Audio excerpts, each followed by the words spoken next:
Hi, everyone. Welcome to Dear Alice. Today we've got a fun one. We've got Sue Hall. Hey. Corey Place. How are you guys doing? I'm good. Thank you for asking, Good. Corey. It's the end of January. My Capricorn season is coming to a final note. But it's a good kickoff for your year. Yeah, Yeah. it's been great. But I know most people hate January, so congratulations. If you're listening to this podcast, you're well past it. If So, you're listening to this high five. podcast in March, you've made it past I January. know. You're I there. hope the sun is shining and the nights are getting shorter. There you go. Amen. Yes, I will say I got out of work last night just a little after 6 and it wasn't pitch black. Hallelujah. So that's really nice. Also, I don't know a lot about astrology, but one thing I just barely learned is that it's the year of the rabbit. And I looked back and I was like, very curious. The year I was born was 1975, also the year of the rabbit. Stop. 1987, Year of the Rabbit as well. What? Yeah. I feel no like idea. we're gonna do something great this year. I was 'cause we're thinking like that same in thing. sync. When you said Year of the Rabbit yesterday, I was like, Yeah. wait, because I've known that from like You going to knew Chinese that? restaurants. I've never You known. know what I mean? They have that. Yeah. Yeah. So, You and I are the same. yeah, and we're both Leos. Oh my gosh. Weird. Oh my gosh, Whoa. no wonder you We're guys gonna get catch along. This year's fire this happening. year. Yeah. It does feel like it's popping though, doesn't it? It really does. Like, Yeah.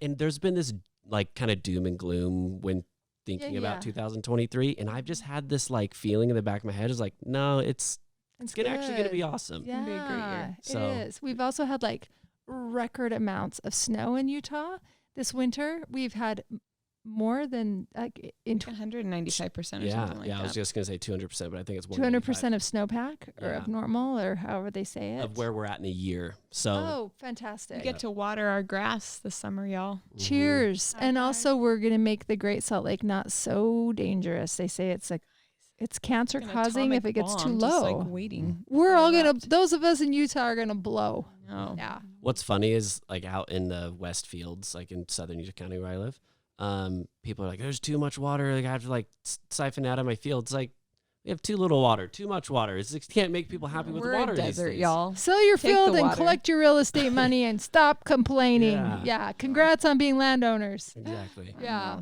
I love it. Well, Hey, I look, feel the good year of about the this pig. I year. just looked it up. Oh, Oh. you're the Ski. pig. Yeah. Wah, wah. Oh. Actually, we should look up what the pig means, Oh, but I bet anyway. it's strong. I'll bet it's Strong like pig. delicious. Yeah. I love a carne asada. I know. Yeah. No, what's the I'm pig? just like, that's not No, big. What's the- that's What's the pig with the green Uh, sauce? I like carnitas. Yeah, carnitas. Carnitas, I yeah. like Yeah. I love carnitas. I like bacon. Bacon's fantastic. Pig tastes good. Chili I know. verde. It's actually, yeah. Chili verde is amazing. Chili verde. Oh, You guys, gosh. I'm sorry to all the vegetarians out there. Let's talk about something else. I know. Yeah. And we're going to go listener cues. Yeah, it's Get listener it. questions today, which means we are gathered just to answer your questions. And if you guys have questions that we haven't answered yet and you want to throw in there, just send them to dearalice@alicelane.com and we will AliceLaneHome.com. Sorry. Jess. alicelane.home.com and we will answer them here. So these are the questions that weren't long enough to make a podcast out of. They were enough that we could give like a short answer to and yeah, answer your questions. So here we are. It's a grab bag. Here we Gonna be are. fun. I'm gonna MC this one. I'll read the questions. You guys are answering. I'm excited. Yeah. Okay. If you have any opinions, though, hop in. I will. Yeah. Thank know? you. Yeah. You bet. This one is from Navi Gill. I hope I'm pronouncing that right. But she asks, first off, thanks so much for an informative podcast. we You're are- welcome. I'm glad Yeah. you like it. We're building a house, and I'd like to put some floor outlets in. Have you sourced any that look nice and can be infilled with your hardwood flooring material so that it isn't as noticeable? This is a really, really good question. We just barely went through this in our own showroom.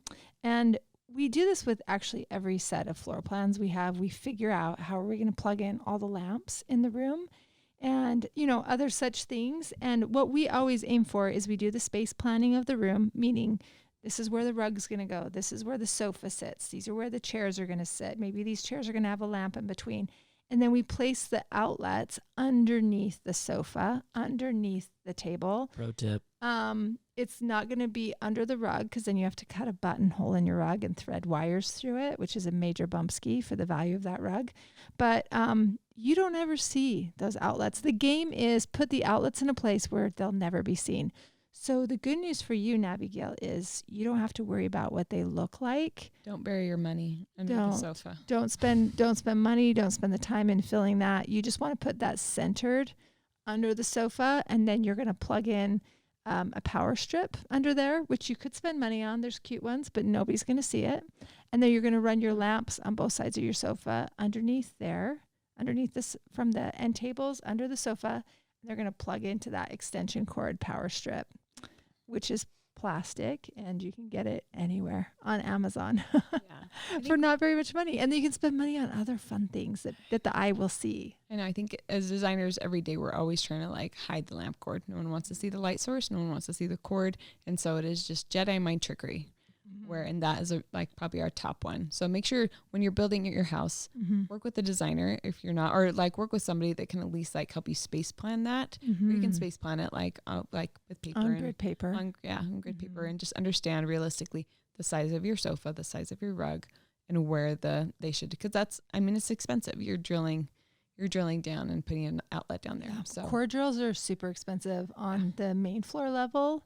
On the upper level, not quite as bad, right? But it's just an expensive thing to do. So generally in a room, we're going to do it once or twice at the most. And if I can avoid it, if it's not a huge room and I can like sneak that over to that wall that everything's hiding in front of it, then we're going to do that. I'd rather do that than like ever have the option of having something exposed on the floor. Yeah. If it ever gets rearranged or something, I'd rather not have upwards of $1,000 for a core drill for an outlet in the floor or something. Yeah. Yeah. It's expensive. So yeah, if you don't have to do it, don't do it. If you do have to, try and just do it once. What about under a desk? Okay. That's floating in a room. You guys, this is my thing. Okay. We love a lamp on a desk. It's so beautiful, but the damn lamp on the desk becomes so tricky because you do have like this rug. And so you're either floating in your rug kind of behind, like where you're actually rolling around and sitting in front of this desk so that it can have access to something. So you don't have to we have done it where you don't even have to do a grommet hole. I learned this recently. You can actually just do a slit, like a small slit. Your rug. Just surge. You're cutting your rug, or you're cutting your wood floor? What are you talking about? You'd have to cut your rug. If you have a big enough rug and you're already in this situation, it's a gorgeous rug, you have a great desk. You don't have to do a full hole, but you can just do a slit, they said. And then I think Gotti was the one and you can just slit with a box cutter. I don't know. Yeah, you can and you talk to a professional about it. Don't go cutting your hand knotted rugs without doing such, because they might just need to like serge or make sure that it's not going to become unwoven, right? Yeah. But you don't have to do a full hole. You can just do a little slit, which I thought was nice to be able to feed. Yeah. Again, still be able to have a desk lamp or, Yeah. And honestly, if it's like a floating desk on a rug, we always try and avoid putting our desktop there. Yeah. You try and get your desktop against the wall so that you can have it like, there's like a hole in your desk that you can like pull it in and plug it into the wall. The reason why is because if you do put your computer on your floating desk and all the other stuff, you're going to have so much spaghetti and wires coming off the back of that where your guest chairs are. That when you walk in, you're going to see the back of a monitor and all the wires, like no less than secrets in this place. I mean, I swear, I have no idea where these wires are coming from at my house. But yeah, usually we'll do a built-in desk behind, and that's where everything is plugged in. It's behind the desk. It's against the wall. Nobody's seeing all the wires. And then on the beautiful writing desk floating in the room, you've got a lamp that's plugged in, a desk blotter, and then you're going to pop your laptop open right there. If you can really, plan this out. You might have a smaller house. You might just have a desk. You might just need to deal with wires and cord management and all of the little zip ties and bungee cords and Velcro things to make it look nice. There are some lamps. I know like Kelly Worcester's lamps have the prettiest cord. Yeah. Which I wouldn't mind seeing that. I wouldn't either. They're like nylon. They're black and brown and white. Cool. They're gorgeous. So maybe pay attention to that if that is the case you're sitting in. So. Yeah. Cool. The next one is from Jordan. She says, I'm a collector. I love all types of vintage furniture, art, candlesticks, dishes, sculptures, vases, you name it. I also enjoy the hunt of going into a thrift or vintage store or Facebook marketplace and finding that rad piece. So fun. My question is this: how do I keep my home from looking like the dreaded yard sale? I try to follow the guiding principles you have taught us so far, such as avoiding knickknacks, using a few large large statement pieces, buying big ass lamps, getting things that are quality and well made, mixing crystal in to give the wet look to offset the old wood, etc. How else do I get the collected and curated look while avoiding the yard sale look? This is a really, really intelligent I like question, this Jordan. Yeah. Also, can we hang out? That sounds like Seriously, so much I'm fun. We'd have so much fun. Where do you shop? I want to go vintage shopping. Mhm. So you were just saying before we answered this that this is how you like to live too. So I'm going to let you answer this question. Yeah, I grew up actually like my love of thrifting and like collecting came because my mom and my grandma religiously went to yard sales every Saturday. They would look at the newspaper. They would have like Northwest, Northeast, Southwest, Southeast, and they would list all the ones that like looked appealing. We were all looking for different things, but I grew up looking for beautiful things. And so that's why I love it, just because it's something I grew up on. What I would say, Jordan, is that don't just buy anything. I think right now you've probably already started. You get that itch. I get it. We love, Jess is the same thing. We love to go rescue something. Yeah. And we love that hunt. Feels good. You just hunt it, kill it, bring it home. Yeah. It's yours. But as best. over the years, as I've gathered things and as I've given certain things away, because I realized that like it's actually not something I want in my permanent collection, I've become very selective on the things that I want to add to it. So I don't buy everything and anything because you're like, ooh, it's crystal, it must be good, or like make sure it's like something special that you can't live without. If that's the case, then you'll usually find a home for it. One thing that we were talking about, and you mentioned, you obviously listened to the podcast, that like you don't want everything to be old. I think that's how you avoid the yard sale look, or just like it feeling too hoarderish, right? Is you have things that like do feel just like properly scaled to the generation we live in, right? So Jess is like, so you have like a great sofa that has like more clean lines. You have, there are certain things that you're going to have that feel more clean and up to date that can handle the layers. It's all about scale, and it's all about that becomes kind of your backdrop for these other collections that can be interesting sitting on your mantle or in a bookshelf or like a one curious object on an entry table. And I think a lot of times it becomes like you stare back when you're like styling, say your entry console, you're like functionally, what are the things that I need? If you're going to do a vintage lamp, maybe you do a new modern shade on it or like clean that up somehow. You're going to have a bowl. You're going to have, certain things that like feel appropriate. Scent, yeah. We've said this before, Jordan, you probably know this rule because you've listened to this podcast, that you don't just have objects for objects. Like they usually have a function or like a really sculptural reason to be there that like it's so fascinating that I couldn't place it there because that's like a topic of conversation, right? Also, I think Jordan probably is in love with a lot of stories because I think that's what's fun about a yard sale is that you learn about the person that had this or where they got it or why it was special or they got it for a 50th anniversary and it's a sculpture or whatever. And so also like you're going to want to live with certain stories because they make you happy and they're a conversation piece and a memory point. So, but I think if your foundational things are generous, you've got a nice big rug, you've got a modern day sofa that sits exactly the way you want it. Because you don't want to sacrifice comfort. No. My in-laws have a lake cottage. It's over 100 years old on Lake Erie, and they have all the original furniture. Everything's 100 years old. And the sofas are filled with horsehair, and when you sit down, it's crunchy. Is it legit horsehair? Yeah. Crazy. And the mattresses are not... they're too natural. And you know what I mean? Like there's just things that you sacrifice your sleep. You sacrifice sitting and lounging and wanting to have a conversation with somebody important to you because it's so uncomfortable and itchy. You know what I mean?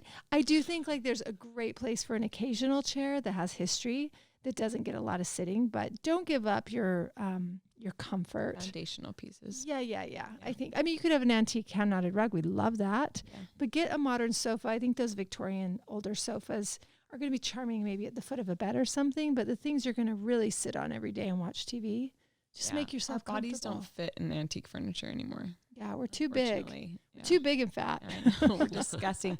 But like I have this like rad African chair, like it's smaller, it's an accent. I think any antique chairs you're putting in there, it's for conversation. It's something to kind of stare at. People might sit in occasionally, like if you have enough people in your house, but most often it's just sculpture, and so be selective when you're purchasing. And honestly, like I have a room where you can like store things that you're not using, try them out. Yeah. See if it makes sense with the way you live and if it's something that you love and you'll find yourself rotating things out, either selling them, giving them away, because that's what I've done over the years. And like, now I know what I'm like really looking for, and like what if ever my house needs if I have a void. It's like the great Kenny Rogers song. You got to know when to hold them. Yeah. You got to know when to fold them. Cue music. You got to know when to walk away, and you got to know when to run, right, Exactly. Corey? Yeah, I was gonna finish it if you weren't. So. I don't know.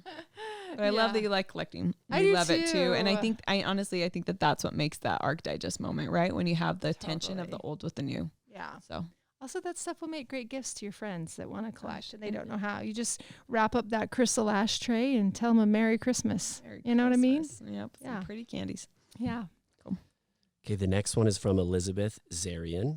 She asks, I'm wondering what pieces in the bedroom should match/coordinate and what should contrast. Example, if I have a sage and cream rug, should I bring that color in on the walls, throw pillows, throw blanket, or comforter? Do you always match walls and throw pillows, blankets and rugs, etc.? And then in addition to that, where should I add contrasting colors? I've been thinking about bringing in light blue, dark green, and terracotta, but I'm stuck. Would love your thoughts. Thanks so much. I just discovered the podcast and love it. Oh, that's so sweet. Thanks, Elizabeth. That's amazing. I'm not really matching the throw pillows to the wall so much. No. Yeah. Honestly, like, I would say choose a really amazing neutral wall color that looks beautiful on your skin. Gray is definitely out. So I wouldn't invest in paint today if it's a gray tone. You're going to warm that up. So it's going to be more taupe today, and it's going to look more natural or derived from the earth. You know what I mean? Just a really comfortable color to be in. And then that's going to be the perfect foundation for anything. And then your sage green is going to look amazing in there. and Your it'll rug. feel really fresh. Yeah. You can imagine if you started to get, depending on the sage green, some of them go a little bit more yellow. And if you were to take that same green and put it against your wall, you might look sallow in the morning. Oh, So nobody wants that. Who wants to wake No. up to someone that looks sallow? Gross. yeah. Save yourself that. So I like what Jess is saying. And oftentimes, like, we start with our rug and we build from there. You'll have your bed on things that are matching. Like I don't know if you're kind of mentioning like your actual furniture pieces in a bedroom. Oftentimes, like, we'll have like identical nightstands will be the same. The table lamps, the nightstand lamps will be the same. If you have a desk, make sure that, like, on one side, make sure that that desk gets along with the nightstand, but the lamps would keep the same. You want to have some symmetry in that scene. But yeah, And I think for bedding, we actually don't love a lot of color on bedding. no. We love white sheets always, never a colored sheet, unless you're doing a kid's room. Yeah, remember that Yeah. one time that, like, I can't remember what company it was, but we got these sheets, and I'm like, ooh, I'll do like that cute, like, marigold, like, goldenrod color sheets. I put them on, and I looked like a pimp. Like, it was so gross. I'm like, I ripped them off so quickly. I'm just like, ooh, get those away. I don't want them. Don't do it. Like, yeah. Yeah, always a white Keep it sheet. white. You just feel clean and crisp, and it's going to get along with anything. I really also love a white quilt or comforter. And then you could start to throw in those throw pillows that make you really happy. But I think your Euros should even be white or neutral.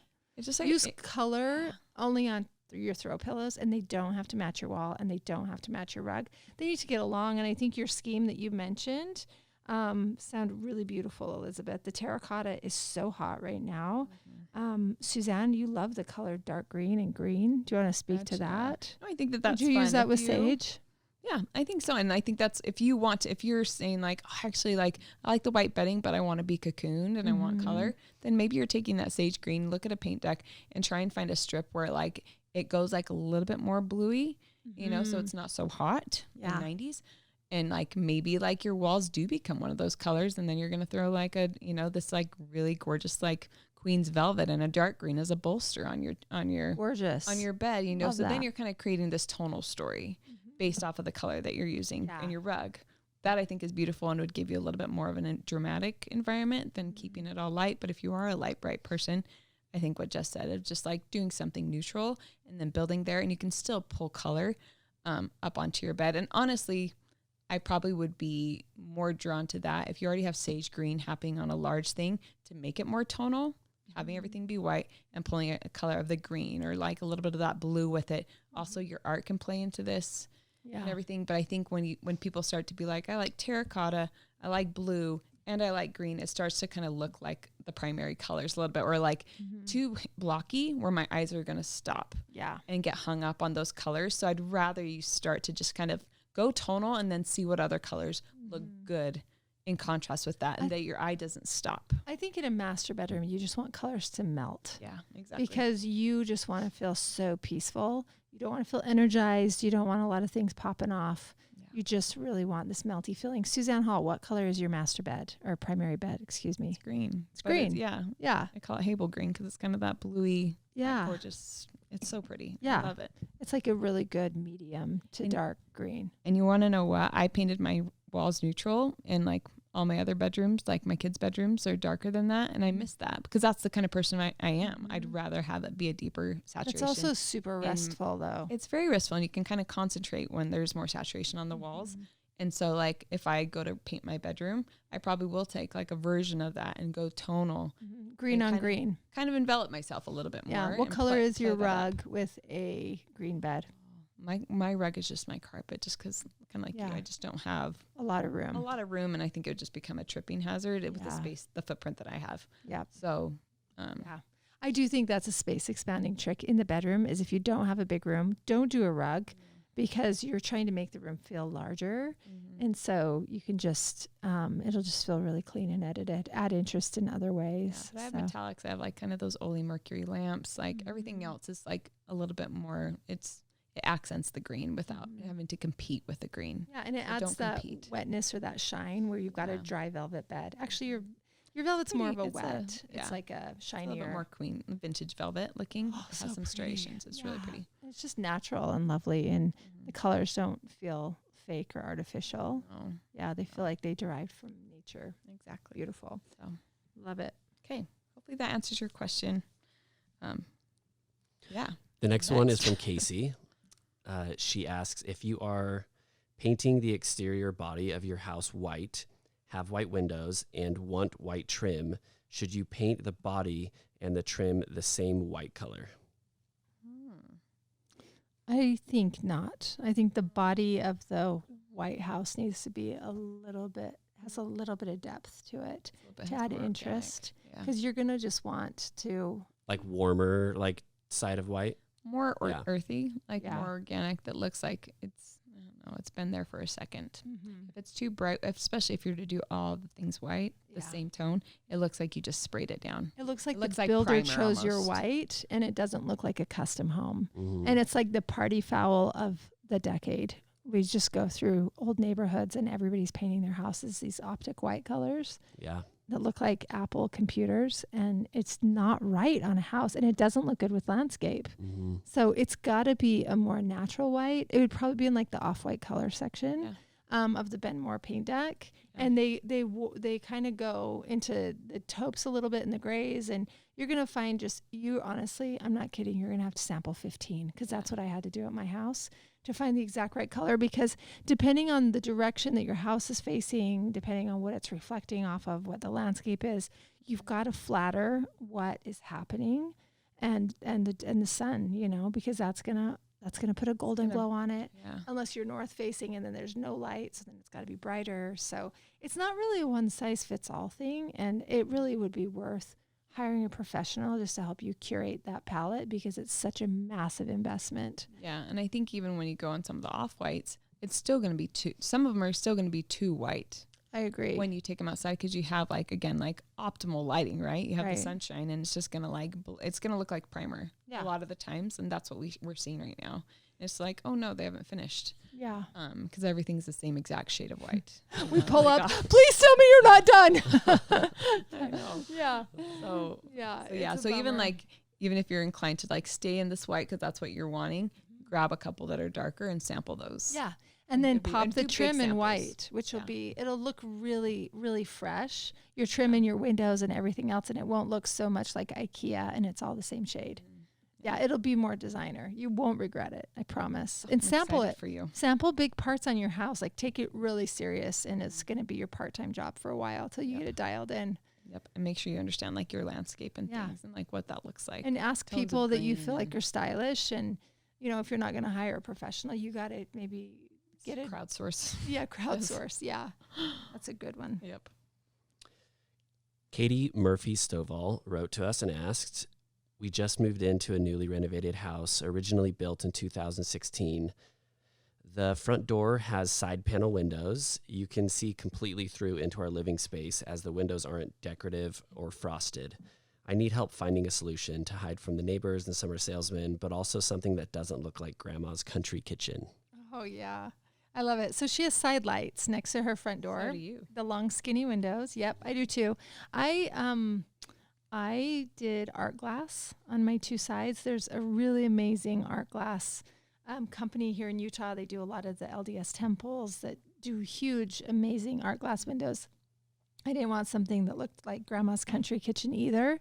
So I just worked, with one of my designers, and we came up with just a series of like rectangles, and then there's 3 circles between the 2 side lights. So 2 on one and 1 on the other that are just tiny, like the size of Just like the little jewels. silver dollar, where they use the little jewels. So I have like a blue one and a yellow one and maybe a clear one that just pop it off enough. And then it's mostly just really geometric and just I think looks really artsy.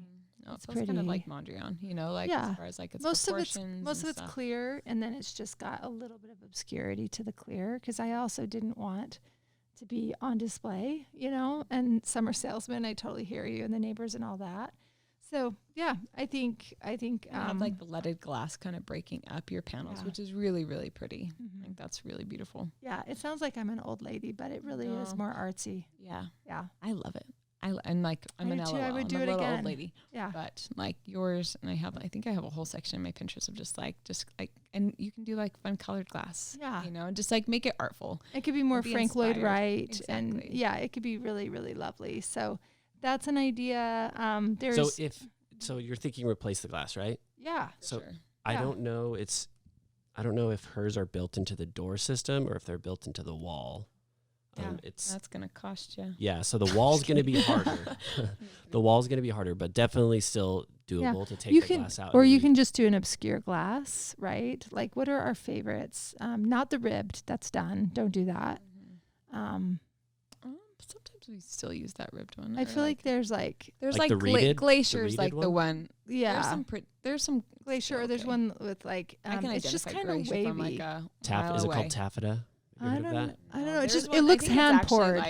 There's one called wavy, and I don't know if you know, like really old glass isn't straight. Yeah. Like you have a wave to it. So try and find something that doesn't necessarily have a repeat, but feels more organic, that you like hold it up in front of your face and, in front of light, and kind of see how obscure it is. Yeah.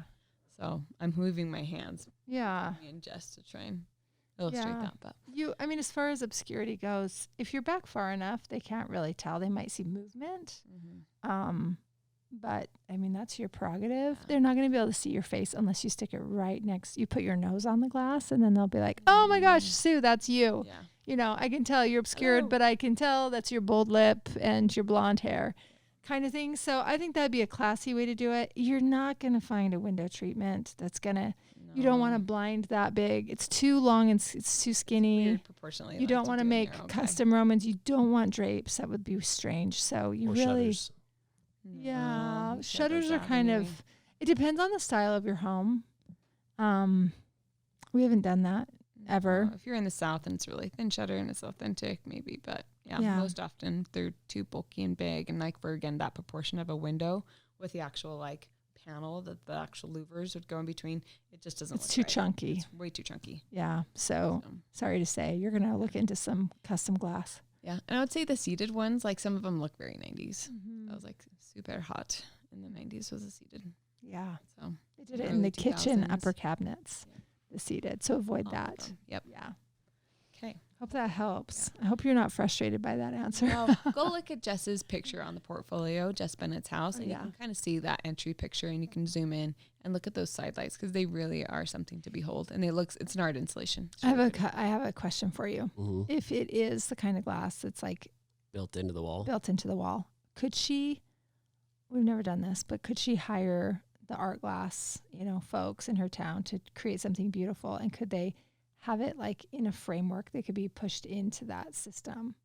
Yeah. Do you know what I mean? Yeah, like the clear glass. Yeah. So maybe that's so an it would option. sit behind the. Or it's kind of like art. You know how you put glass on front of art. Mm-hmm. I don't know. I don't know how much work that's going to be if it's in the wall. That's but probably integrated. that's probably less expensive than tearing out the old glass and putting it in like Just putting bid the it new both, glass bid in. it, maybe Yeah. bid it both ways. Yeah, Depends and then on like how and big then of a trim problem it out is. that other. Yeah, Yeah. that's Yeah. a good option. Good thought.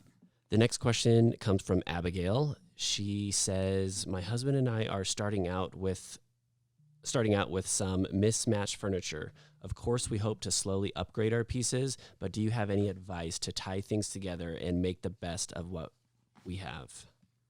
This is a great question, Abigail, and I Girlfriend. want you to know that Everyone goes through you're normal. That every one of us in this room has done that. Yep. So just know that you're in great company. And yeah, I do think that there is some ways of working in mismatched furniture, right? I think it's the rug. Yeah. Honestly, if Abigail, if you could find like a big enough rug that can kind of pull all that together, and the rug is something you love, like if you were to buy one thing, I would say buy a rug. Yeah. And have it be big enough that all of that mismatched furniture sits exactly on the rug and is ample, and it's something that you would take to your next home. Also, you can unify your mismatched pieces with throw pillows. Yes. You can use the same pillows or the same back pillow. You know how like you'll do a bigger pillow in back and then maybe a slightly smaller one in front? You could maybe use a similar combination of pillows across all pieces so it looks more intentional. Yeah, That or might if you help. have a chair that's too small for a pillow, get a throw. It can go with the arm that's the same color as those other pillows, just to kind of help. Oh, you know what else helps? This is kind of a wild card. I don't know where you live, but you could always throw a sheepskin, like a little pelt, over the back of the mismatched chair. True Maybe your sheep. sofa is taupe, and then you have like a bright teal chair. That would bring some of that lighter color onto that chair. And it'd be like very Aaron Lauder of you, I think. It'd be really gorgeous. I mean, that makes a lot of sense where we live because we have winter here and, Aspen, Colorado would work. But I still think it's so chic right now to have a high pile that I would maybe just grab a pelt or a double pelt and chuck that over the chair and, just Kind of like go with it. Very Ralph. If Yes. you haven't seen that, you should watch that. I can't remember, is that Netflix or HBO? HBO. Anyway, but like one of their first adventures, like it's fun to hear about he and his wife when they were first married, how they would they didn't have, 2 quarters to scratch together, but they would go downstairs to Who is this you're talking about? Sorry. Ralph Lauren. Okay. Ricky, his wife, Ricky and and Ralph Ralph. Lauren. Yeah. Anyway, but they have like this section where they talk about how they would go down to like the antique store and they got this like big hide and they threw it there. And anyway, so take liberties like that do feel like you, even if the furniture that you're using doesn't feel like you. Totally. Try and embellish it that way. I remember when I lived in the attic, like before we remodeled it, and like it had teal carpet. That's what made me think. That's what made me think to say teal. Yeah, peel and stick tile. And I remember Adam Bennett, Jess's husband. He's just like, I was like, oh, he was complimenting me on something, and he's like, I told him, I'm like, oh gosh, and then there's the teal carpet. And he's like, I didn't even see the teal carpet. Yeah. Anyway, so you can distract a lot just by what you have on, as far as grounding, how you layer art on the eye. What do you put on? Yeah, art. Like I'm a big advocate for art because like that will completely distract you from so many other things. Totally. So, at the right scale. Yes. Go big. Depending on what your flooring is, if you have hardwood floor and you need to buy the biggest rug you can. And if you don't have any money, you can start with a flat weave or with a jute rug. And you can get a 9x12 or 10x14. And then when you can find the perfect antique rug or rug, you can always layer that in because layer is always like expensive. Like, oh, I had so many rugs, I had to layer them. You know what I mean? So that's an idea. Or you do like the jute thing with the cowhide, like Ralph Lauren. But I think if you do something interesting that's stylish, you're always going to get great credit for it. Yeah. What was it that we're listening to Anna Wintour's masterclass right now, and she said she's not impressed. She's like, I'm not interested in the girl that comes in like label head to toe. She's like, I'm interested in the girl that's coming in with her own individual style. Yeah. And has an opinion. So be that girl. Just do it with great style, whatever you do. It doesn't matter if it's hand knotted, if it's just a flat weave rug or whatever. Just do it with good style. Look at rooms that you're obsessed with and then find those attributes of things that you have. And you're like, oh my gosh, I can't believe they have this weird tail chair too. But they made it work by, by throwing a mermaid in the room and then nobody looked at it. I was just kidding. I feel like so often we've seen like obviously like the peacock chair. You can find those on Facebook Marketplace, like throw a stone, hit a peacock chair. You'll find those, but like we saw them at market, like, so there's always things that are going to be coming in back in vogue and like things that are vintage that you can pull in that'll be opinionated. So I'd say like find pieces that are opinionated that'll distract you from stuff that like you're just living with in the interim before you can afford to get better stuff. Also, I think a pro tip for you, Sue, was Facebook Marketplace is a much better place to shop than KSL. Yeah, I had much better luck with Facebook Marketplace. And you just need to kind of know like what keywords to type in there. You can type in vintage, you know, or antique, like look through their antiques and see like what is funky and cool that feels like it's coming back and it's current. And maybe not your sofa, because vintage sofas are like super uncomfortable, but other curious things that like will feel like sculpture in a room, right? Yeah. Or if you know some like good brands that you're impressed with, search the brand that you're looking for, and you can, people, if it's valuable, they'll put the brand in there for the listing. So yeah. Like you'll probably see a lot of things with the brand restoration hardware. For sure. Right? Yeah. But if you know like better furniture brands that are like really impressive, you're going to type in Theodore Alexander, or you're going to type in, you know, just some of these other ones that are a little bit more curated. And that's what you're looking for. Yeah. So good tips. The next question is from Anastasia. What a exotic amazing name. Yeah. I love that. She asks, what should I do when all the top designers in my area, Montreal, only do full home renovations or builds? I'd like to renovate my 2 bathrooms as a second part to our renovation, but I'm looking for that designer magic that not everybody has, aka I don't want someone whose special touch is to put an accent color everywhere and call it design. Goo, Anastasia, I agree with you. I do too. This is a really, really intelligent question. So, gosh, I mean, Instagram is kind of a nice thing to sort of see what type of work people are doing and then reaching out. I have to say, like, I mean, it's kind of like something I don't really want to talk about, but I think in honesty of this podcast is sort of the lifespan of the designer is generally that they work for a great firm, and then eventually for growth, they want to go out on their own, hang their own shingle, and start doing business. If they've worked for a great firm, then they've done great work, or they've been a part of the team that does great work. And then you see them go out on their own, and you sort of just case them, and you just sort of look at their Instagram. You're looking at the work they're doing. You're like, I can't believe it. I'm about to get Kelly Wearstler for half price, right? So that's one idea, but I would, again, want to see what they were doing, because you don't know where they worked within the firm. Hopefully they're a senior designer that went out on their own, and they're not too expensive or too in demand that they won't take on your 2 smaller spaces. So it's going to be somebody that's got some experience, but, you know, doesn't have a full team and a lot of mouths to feed. Yeah. I don't know. What else would you? I would say when I've had people say, oh, you're an interior designer, like I have this project, and like it's out of the scope of work that we do, like because we're doing full homes too. So I get this concern because I hear it all the time. I have like a handful of like friends that have been designers, you know, that like do this work, and I trust them. They're good. So ask them. And designers say, know designers. Yeah. If you can't, could you point me in the direction of somebody that would be capable of doing interesting work at just like, you know, a couple rooms at a time, like a little bit. So that's what I would do. Honestly, if I were you, I would just ask people that you respect, ask firms that you respect, and just start to get curious. And I guarantee people like to connect people. Yeah. I love that. If I can find something it's like matchmaking. Exactly. We all want to set somebody up with the guy that we know. I do too. So yeah, I would just start asking around, but ask people that you respect and design firms that you would trust with your project. Definitely. We all know somebody from school or that we've worked with or something. Or someone that's great, that's dipping their toe back into the industry because they just had a baby, but like they have a great eye. Cheers. I love that. The next one is from Marcy. She says, I love the images of the new showroom. It's beautiful.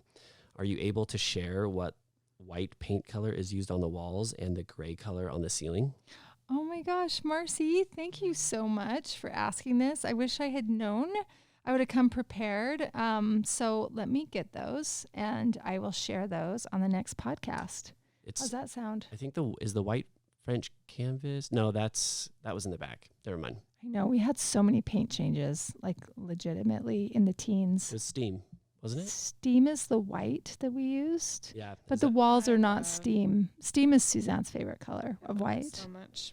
Yeah. We had so many paint colors. I can't We keep them all did. straight. And then the blue-gray ceiling is something that I just love so much. So I want to get you that color. But let me answer this one on the beginning of the next podcast. Okay. Or I just text McKinley. So if she will answer the next question, Oh, yeah. she gets back to She me. has the paint schedule. back to you, That's Marcy. great. So the next one, while we're waiting, is from Elizabeth Townley. She asks, I just listened to your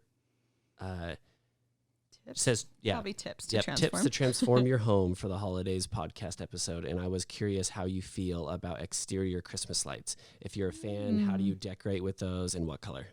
I love this question, Elizabeth. So I'm a big fan of a white light, and I don't like the new LED lights that look like an alien is living in your house for Christmas. Like the permanent ones, those. Oh, the or- jellyfish lights. Yeah. I know my family's doing those, and so you can turn them. It's just like a tape, I think, with like little lights in it. They're really thin. But they're on the bottom of your soffit. Yeah. they- So my dad was like, "Hey guys, it's 4th of July. Look at this!" And the house is Red, like white, red, blue. white, and blue, and it's going crazy, and Dancing. it dances and everything. And I'm like, "Oh, I don't know if that's necessary, but okay, like whatever." So I don't have an opinion on that yet. It's still really fresh, but it's definitely something everybody's proud of. They're controlling it with their phone. I just love a big, really natural, warm white light. And I know it's not popular because you got to get an LED light that's the warmest Kelvin, which is like 3,500, right? Yep. So you got to do that because when you hear LED, you're like, blue light. That's not very warm and holiday-like. And I think the bigger the bulb, the more charming it is, you know? So, and I get mine professionally installed, just like following my roof line.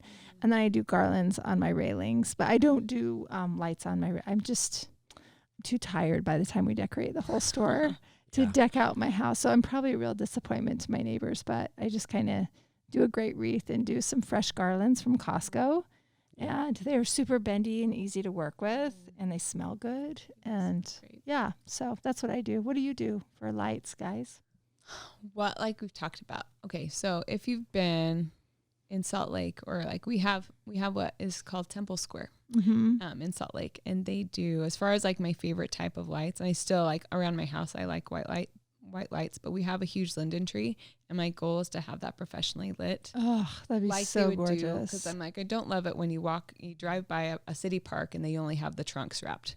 Such a bummer. It just looks like a bunch of pickup You sticks. need the branches. You need the branches, and so I like the smaller ones. There's just something very fairy tale magical about it to me, and it's not necessarily that I want to put like icicles, but I pass by. I want to know what they did. I want to knock on their door and find out. But it was just like, it was like that, but I've never seen it before. But it was like the smaller lights, but it was magical. So I'm gonna go to something that's like a little bit more mystical. I love do that. like the white. I love that so much. So I will say this too. There's a really cute, we have a friend that had 6 daughters, and he could never get a boy to save his life.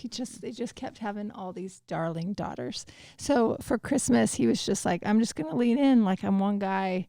I can't get a guy. Lone Ranger. So he has all pink lights on his house for Christmas.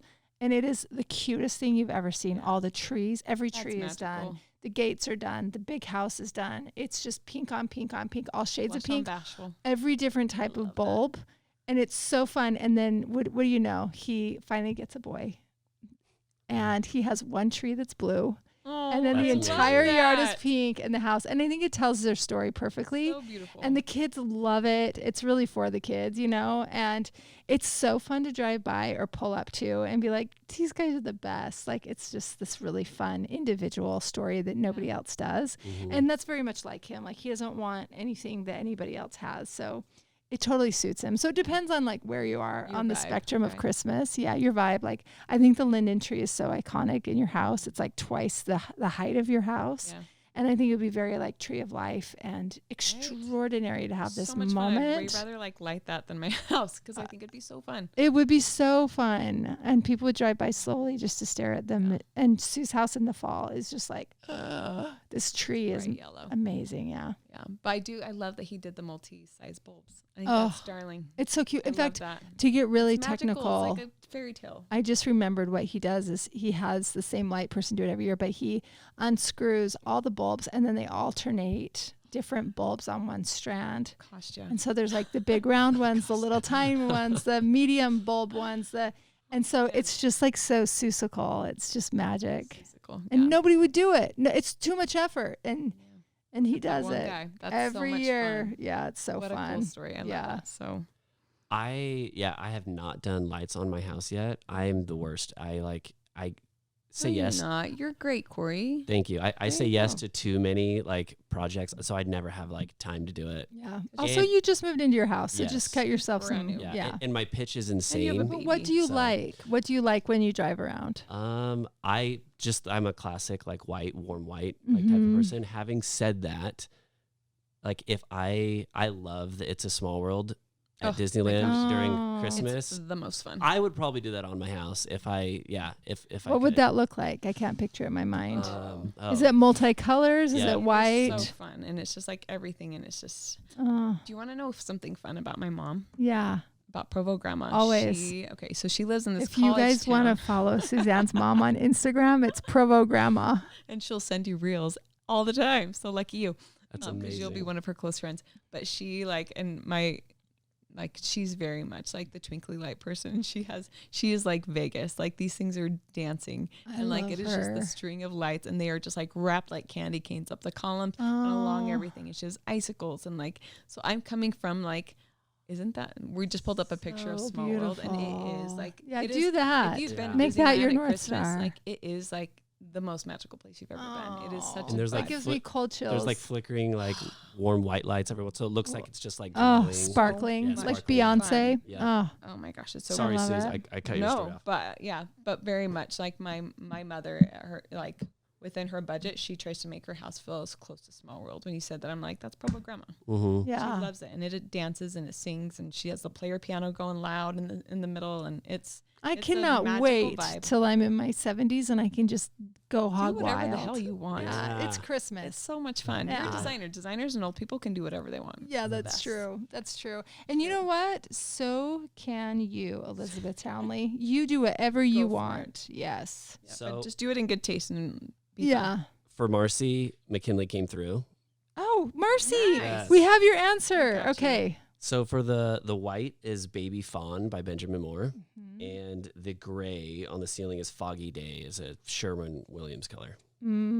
So good. You know what we've learned? The gentleman that does our plaster for us, which the big blue wall is plaster. His favorite paint line for color is Sherwin-Williams. He thinks their color is It's fun. the most like perfect amount of chroma and more perfect pure color. Mm-hmm. So that's what Super intentional. he loves. So if we're going to get into color for people, we always go to Sherwin. If we love a good neutral, we're going to go to Benmore. So there's a pro tip. Anyway, I'm so glad we got your answer, Marcy. So yeah, the general walls were the Baby Fawn. Yep. It's a great color. So It pretty. is. Yeah, we used it on cabinetry, wall colors. It looks We'd really probably pretty do with it. skin tone too. Like there's just like Yeah. this like, I'm not gonna say pink hue, but there's just like a warmth to it. It that's would be really like lovely. if you were wearing a cashmere sweater, it'd be the color would be Baby Fawn. Mhm. It's just like pretty and natural on your skin Yep. and feels and looks soft. Yeah. BB fun. I love it. Ooh. Well, guys, that wraps up the listener questions. Again, if fun. you have any, feel free to send those in to Dear Alice at alicelanehome.com. We want to answer your questions for you. Thanks so much for listening to us. We'll catch you next time.